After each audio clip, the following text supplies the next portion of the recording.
कहानी की शुरुआत में हम जैन फॉस्टर, उसका प्रोफेसर और उसके असिस्टेंट दिखाए जाते हैं जो खुले आसमान के नीचे बीच पर अपनी गाड़ी में रिसर्च कर रहे थे। तभी वो आसमान से लाइट निकलती हुई देखते हैं। लाइट के निकलने की वजह से वहाँ पर बहुत ही जबरदस्त जलजला आता है। तभी जलजले के दौरान उनकी गाड़ी में कोई आदमी आ लगता है, जिसे देखकर जैन सोचती है कि ये कहाँ से आया। अब हमारी कहानी पास्ट में आती है, जहाँ इस गार्ड की दुनिया दिखाई जाती है। ऐसा किंगडम जो इंसानों की दुनिया से ऊपर था और मिडगार्ड यानी अर्थ उसके नीचे था। अब फ्रॉस्ट जैन ने मिडगार्ड पर हमला कर दिया था। उनके पास एक ऐसा पावरफुल वेपन था जिससे वो हर चीज को फ्रीज करते गए, क्योंकि यूटरहैन का राजा लफी मिडगार्ड पर कब्जा करना चाहता था। लेकिन तब भी वहाँ पर एसगार्ड का किंग राजा ओडिन आ जाता है। लड़ाई में राजा बुरी तरह से लफी को हरा देता है और उनका वेपन भी छीन कर एसगार्ड में ले आता है। यहाँ पर हमें राजा ओडिन के साथ उसके दो बेटे भी दिखाए जाते हैं, जिनमें से एक का नाम थॉर और दूसरे का नाम लोकी होता है। तभी राजा उन्हें अपने साथ उस चेंबर में ले आता है जहाँ यूटरहैन का वेपन था। अब सालों बाद जब थॉर और लोकी बड़े हो चुके थे तो राजा ओडिन थॉर को एसगार्ड का राजा बनाने ही वाला था कि तभी वहाँ पर कुछ फ्रॉस्ट जायंट अपना वेपन लेने के लिए चेंबर में आ जाते हैं। राजा ओडिन अपने खास सिपाही डिस्ट्रॉयर को उन्हें खत्म करने का हुक्म देता है। डिस्ट्रॉयर फ्रॉस्ट जायंट को मार देता है। अब राजा जब उस चेंबर में आता है तो फ्रॉस्ट जायंट मरे हुए थे, लेकिन उनका वेपन भी वहीं पर था। थॉर को यह देखकर बहुत ज्यादा गुस्सा आता है। वो राजा ओडिन से यूटरहैन पर हमला करने का कहता है ताकि वो दोबारा एसगार्ड में आने की हिम्मत न करे, लेकिन राजा ओडिन उसे यह कहकर मना कर देता है कि फ्रॉस्ट जायंट को उनकी सजा मिल गई। लेकिन थॉर अब भी बहुत ज्यादा गुस्से में था, क्योंकि वो उनकी वजह से राजा नहीं बन सका। जिसके बाद वो अपने दोस्तों के पास आता है, उन्हें यूटरहैन पर हमला करने का कहता है, जिसके बाद सभी राजी हो जाते हैं और थॉर अपने दोस्तों को लेकर बाइफ्रॉस्ट में आता है,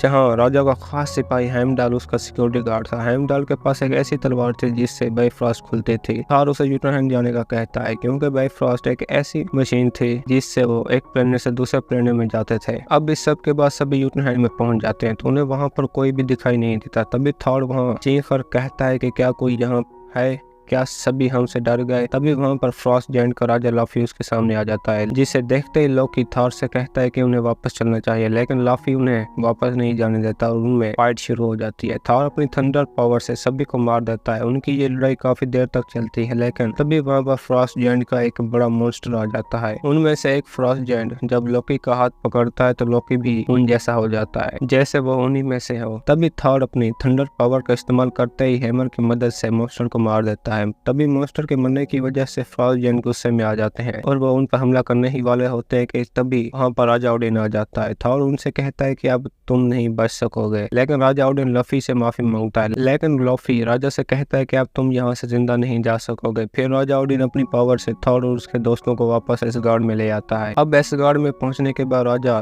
थॉर पर यूटरहैन जाने की वजह से गुस्सा होता है। थॉर राजा से कहता है कि अगर आप वहाँ न आते तो हम उन्हें मार देते, और उसके बाद उनमें काफी बहस हो जाती है। तभी राजा गुस्से में आकर थॉर से उसकी थंडर पावर वापस लेकर उसे मिडगार्ड यानी जमीन पर भेज देता है और उसके हैमर को दूसरी जगह फेंक देता है। और राजा कहता है कि इसे वही उठा सकेगा जो इसके काबिल होगा, तो और यह भी कि थॉर भी इसे तभी उठाएगा जब वो इसके लायक होगा। अब कहानी वापस प्रेजेंट में आती है, जहाँ पर जैन थॉर को लेकर हॉस्पिटल में ले आती है। हॉस्पिटल में थॉर डॉक्टर को देखकर हैरान हो जाता है और उन्हें मारने लगता है और वो हॉस्पिटल से भी भाग जाता है। अब दूसरी तरफ हैमर एक ऐसी सिटी में जा गिरता है जहाँ उसके इर्द गिर्द बाउंड्रीज बन जाती हैं। तभी जब रिसर्च सेंटर से शील्ड का एक ऑफिसर हैमर को देखता है तो उसे कोई बताता है कि जैन फॉस्टर उनकी रिसर्च कर रही है। जिसके बाद वो जैन फॉस्टर के घर में आकर उसकी पूरी लैब को खाली कर देते हैं और वो जैन की डायरी भी छीन लेते हैं जहाँ पर सारी रिसर्च लिखी हुई थी। अब थॉर भी जान गया था कि उसका थोड़ा कहाँ है और वो वहाँ जाने के लिए एक शॉप में घोड़े लेने के लिए जाता है, लेकिन शॉप वाला इस दौर में घोड़े का सुनकर बहुत ज्यादा हैरान हो जाता है। तभी वहाँ पर जैन गाड़ी में आकर थॉर से कहती है कि मैं भी वहीं जा रही हूँ और तुम्हें भी छोड़ दूंगी, लेकिन तुम अपनी जबान बंद रखना। अब इस सब के बाद जब वो हैमर के पास पहुंच जाते हैं तो वो देखते हैं कि हैमर बहुत ही सिक्योरिटी में होता है और शील्ड वाले उस पर रिसर्च कर रहे थे। थॉर सिक्योरिटी वालों को मारकर किसी तरह से अंदर दाखिल हो जाता है, आखिरकार हैमर के पास पहुंच जाता है। तभी थॉर अपना हैमर देखते ही बहुत ज्यादा खुश हो जाता है, लेकिन जब वो उसे उठाने लगता है तो उसे नहीं उठा पाता, क्योंकि उसकी सारी पावर खत्म हो चुकी थी, क्योंकि राजा ओडिन ने कहा था कि इसे वही उठाएगा जो इसके लायक होगा। अब थॉर बहुत दुखी और गुस्से में था।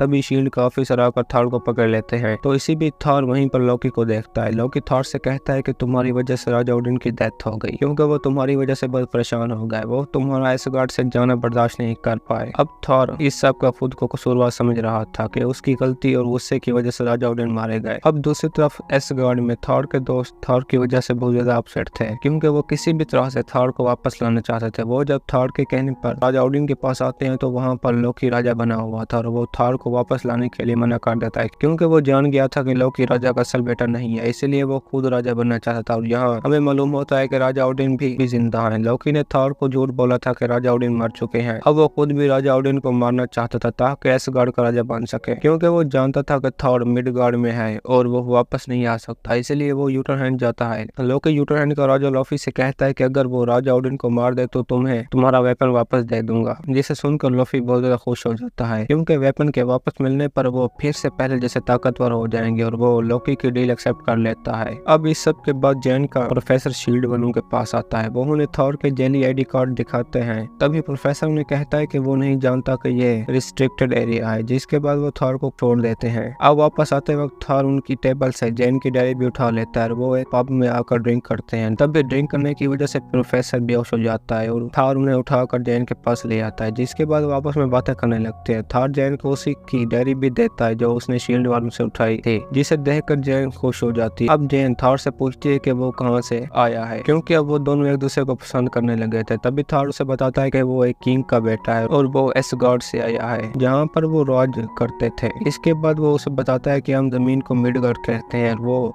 जैन को पूरे 9 प्लेनेट का नक्शा भी बनाकर दिखाता है। तभी दूसरी तरफ थॉर का दोस्त जो बहुत ही बहादुर थे थॉर को लेने के लिए जमीन पर आ जाते हैं और लोकी हेमडाल को उन्हें जमीन पर भेजने की वजह से फ्रॉस्ट जैन के वेपन से फ्रीज कर देता है, जिसके बाद हेमडाल के फ्रीज होने की वजह से लोकी लाफी को इस गार्ड में ले आता है ताकि वो राजा को मार दे। और आखिरकार थॉर के दोस्त भी जमीन पर पहुंचने के बाद थॉर को ढूंढ लेते हैं। वो थॉर को बताते हैं कि लोकी ने उन्हें धोखा दिया और वो यह भी बताते हैं कि लोकी ने तुमसे झूठ बोला और यह भी कि तुम्हारा फादर राजा ओडिन अभी तक जिंदा है। जिसके बाद थॉर बहुत गुस्से में आ जाता है, लेकिन तभी वहीं पर डिस्ट्रॉयर आ जाता है जो मेटल का बना हुआ था, क्योंकि लोकी ने उसे हुक्म दिया था कि वो थॉर और उसके दोस्तों को मार दे। वो थॉर और उसके दोस्तों पर हमला कर देता है। लड़ाई में वो उन्हें मारने ही वाला था कि तभी थॉर अपने दोस्तों को पीछे जाने का कहता है और खुद डिस्ट्रॉयर के सामने आ जाता है। थॉर डिस्ट्रॉयर से कहता है कि अगर मारना ही है तो मुझे मार दो, जिसके बाद डिस्ट्रॉयर थॉर को एक जबरदस्त पंच मारता है और वो जख्मी होकर जमीन पर आ गिरता है, क्योंकि थॉर के पास उसका सूट और पर्ल भी नहीं थी। तभी यहाँ पर एक मैजिक होता है, क्योंकि राजा ओडिन ने कहा था कि थॉर तभी हैमर को उठा सकेगा जब वो इसके लायक होगा, और अब थॉर ने ये बात पूरी कर दी थी, क्योंकि थॉर अपने दोस्तों को बचाने के लिए डिस्ट्रॉयर के सामने आ गया था।